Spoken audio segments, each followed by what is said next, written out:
Today's topic is Augustan satire. This lecture is presented by Shafaqus Sahar. Now, what is Augustan age? First of all, we need to look at the definition of that period. You have already read about it under the topic of the age of reason and restoration. All these names are used for the same era in history. Augustan age is the period of English literature in the early 18th century when writers such as Swift and Pope were active. The name comes from that of the Roman emperor who was the ruler of the Roman Empire, Augustus, who ruled when Virgil, a famous epic poet, Horace, a famous poet who wrote satire, and Ovid, another famous poet who was writing love poetry. All those people, all those poets were active, they were writing under the rule of Augustus Caesar. And he was not only the ruler of Italy but also of all the places that Italy has conquered as an empire, and that places were the collection that was called the Roman Empire in that period. So, in the Roman Empire, in the times of Augustus, there were many good poets who were writing. That is why the era we are talking about English literature, British literature, is called Augustan age, because in that time they believed that the same level of poetry was being written, and the king was also as much in the favor of writing as Augustus was. That is why this era in English literature is called Augustan age. Now, what is satire and what are the classifications of it?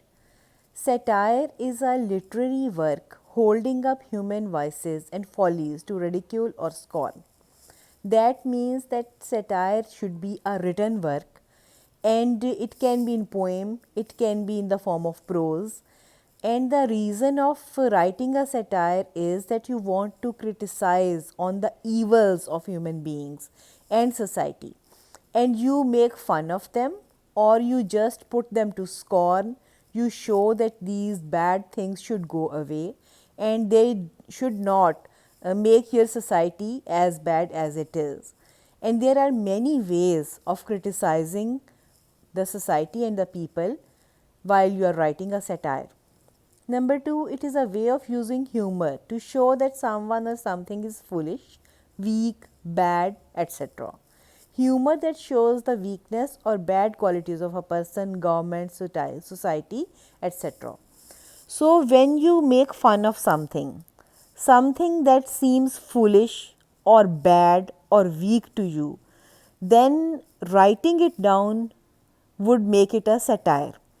And you can laugh at a person and point out the weakness or the evil in that person, or it can be the government or the society or any institution. Satire can target any type of people and institutions in its implication. Satire is classified in the following two categories. There are two types of satires basically.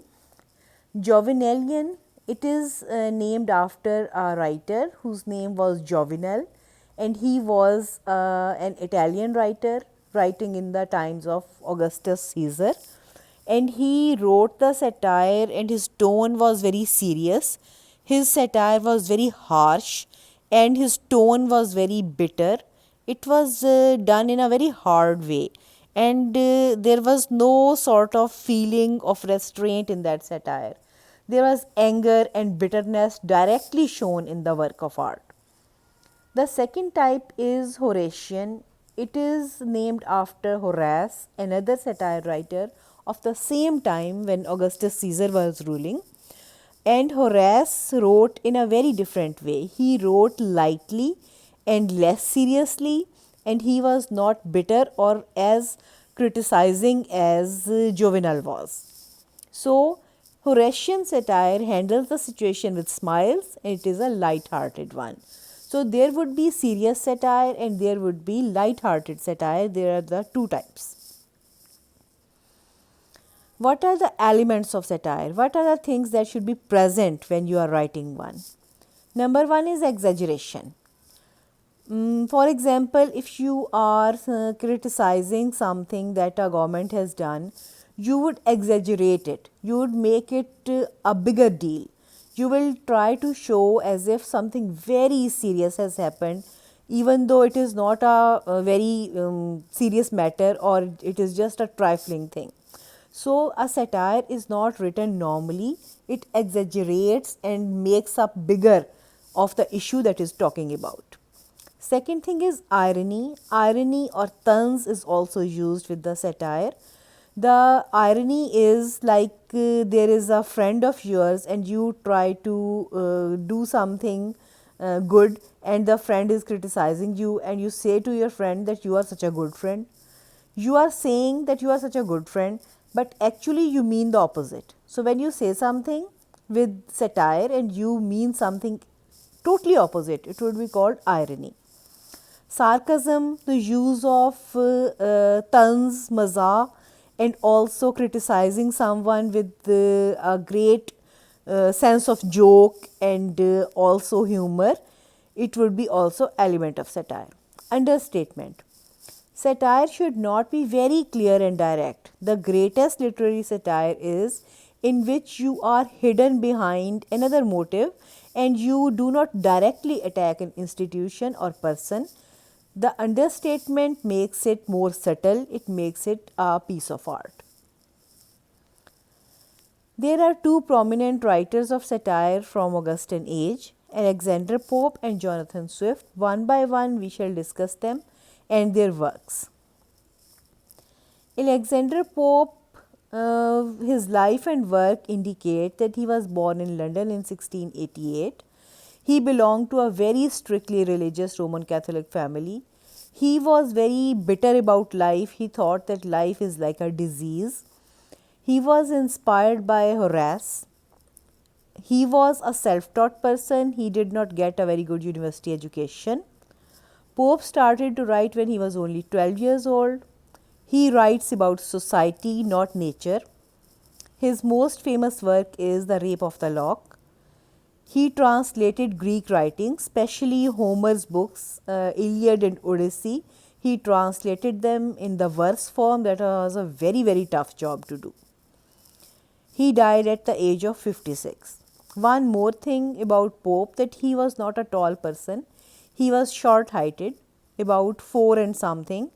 And as the society made fun of his shortcoming, Pope in his work has reiterated and made fun of society in the answer to the behavior it has done with him. Now, what is Rape of the Lock? It is a long poem. It is a mock epic. An epic poem is that is written about a nation or some great event, and it has a very special sort of grand language. It also has many elements that makes it greater than the other poem forms.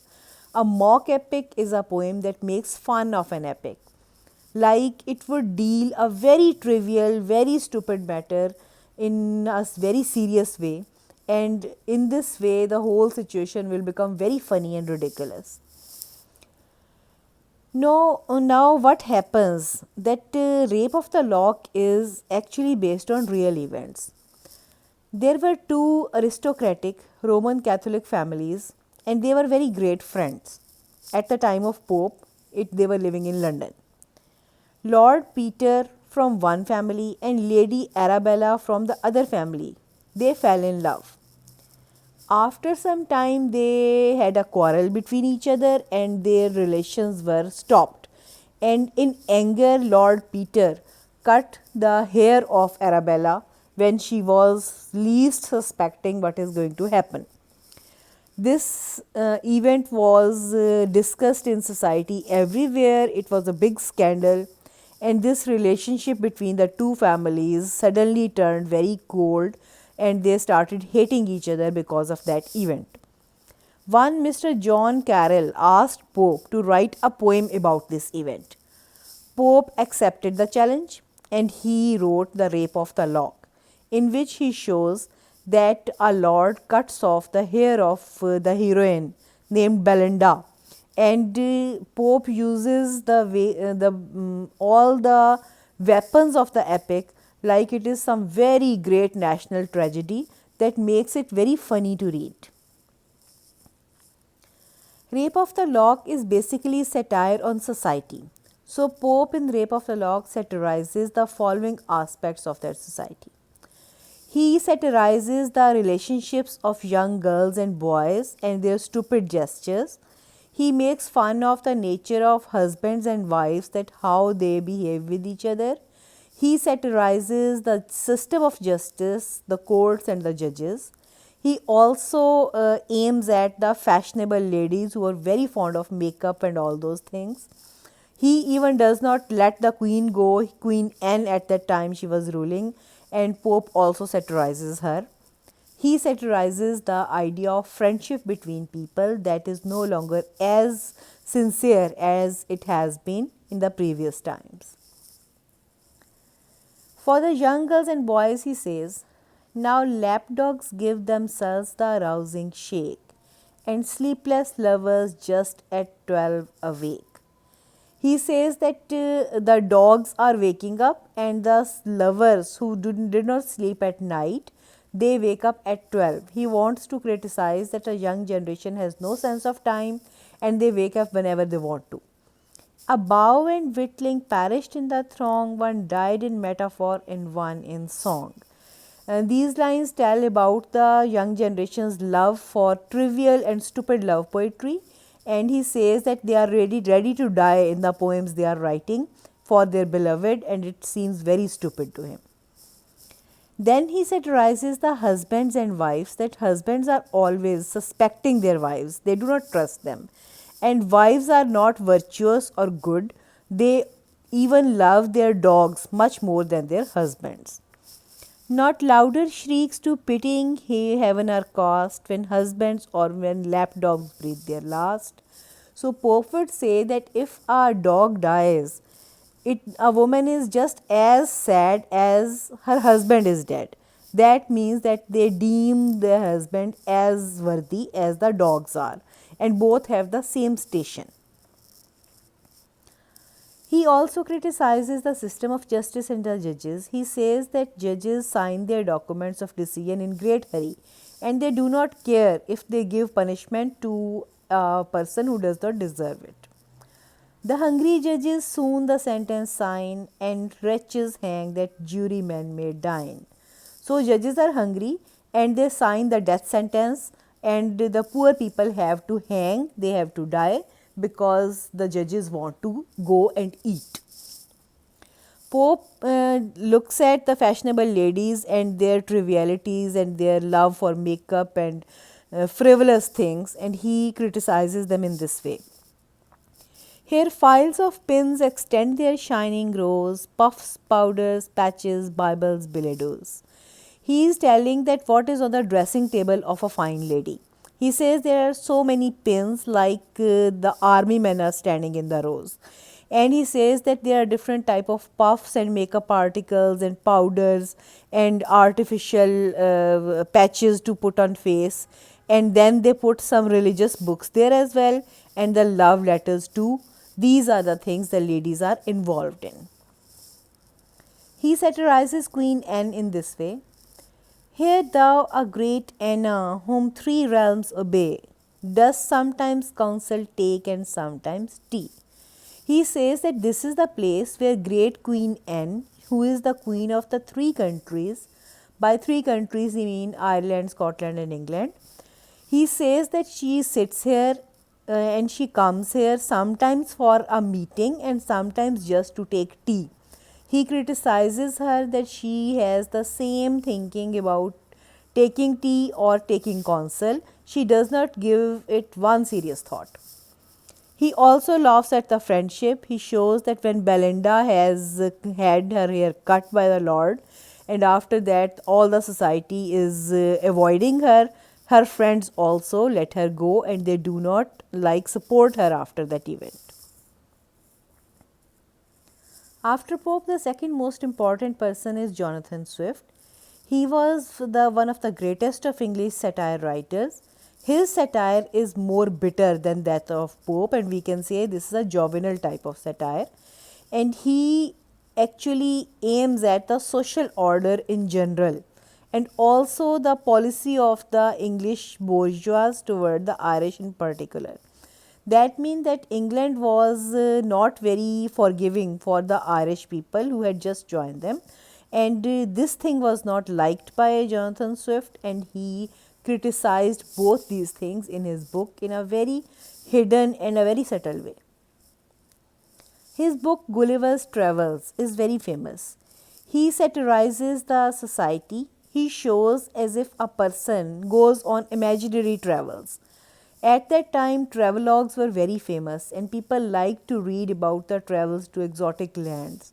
And this was a fashion. That is why he has mocked and made fun of that fashion as well. Scenes and nations he describes in the book are so extraordinary and so amusing that novel is still a great favorite for children and the grown-ups alike. The novel tells the adventures of a ship surgeon as related by himself, because the novel is in first person and one person writes it whose name is shown as Gulliver, and he uses the first person like I. It is divided into 4 parts, or there are 4 travels, different type of travels in that book. Part 1 is the voyage or the sea travel to Lilliput. Lilliput is an imaginary place. The ship wrecks and Gulliver gets safely on the shore. He finds himself in a strange country where there is a race of people who are just 6 inches high.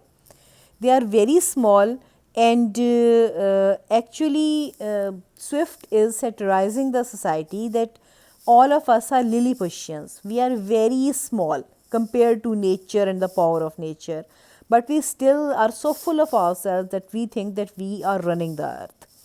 It is easy to understand that Swift wanted to show England and his government and the court and the religious problems there, because all these things that happen in Lilliput are a copy of what was actually happening in England.